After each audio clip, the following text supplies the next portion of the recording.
The General Services Administration wants to boost small business opportunities in government by showcasing ways for those companies to engage in the federal market. GSA's administrator, Robin Carnahan, says GSA is, quote, setting the bar by incorporating the White House's diversity, equity, inclusion, and accessibility goals into all of the agency's work. Jim Williams is partner at Schambach Williams Consulting. He's run acquisition operations at numerous government agencies and was the first federal acquisition commissioner at the GSA. Jim, welcome. Nice to see you again. Thank you, Mimi. Good to be here with you. It's a laudable goal to try to increase small business opportunities in the federal government, but how does GSA actually do that? Well, I think what GSA is talking about here is two ways, really. One is what Exodi, their small business associate administrator, was talking about, is how do we help government provide training and, how do we help small businesses come into the government?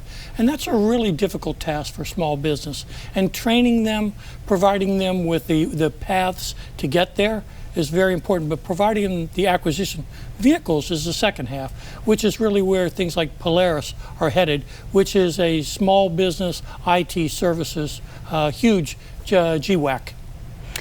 The Biden administration's goal is to increase federal contracting for small businesses by 50% over 5 years. Is that doable? It's doable, but it's a very tough goal. And I think things like Polaris, having that big government-wide acquisition vehicle that gives the other agencies, the customer agencies, a way to get to those small businesses is a good goal. I do have some other issues with Polaris, though.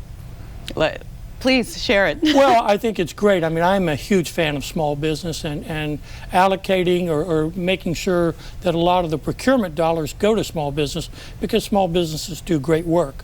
What I worry about with things like Polaris is they've really eliminated looking at CPARs as a discriminator, meaning if you get an average rating, you're okay. And I think when they're talking about trying to construct a vehicle of small businesses who do good work and great work, the agencies want to see good companies. And if you're not measuring whether they're better than average, then I'm not sure you're going to get what the agencies need. Well, assuming that they do get the better than average, what benefit is it to try to increase small business participation to the federal government and ultimately to the taxpayer? Well, I think small businesses are known as sources of innovation. They have been throughout the history. They are the growth in the economy a lot of times is small business. And I've worked for a small business doing government work. I've worked with clients who are small business. It is a tough road, Mimi, because when you think about all the things you have to have as a small business, potentially certifications that are very expensive. If you're an IT company, it's FedRAMP or what's called CMMC, or getting on GSA schedule or getting 8A status.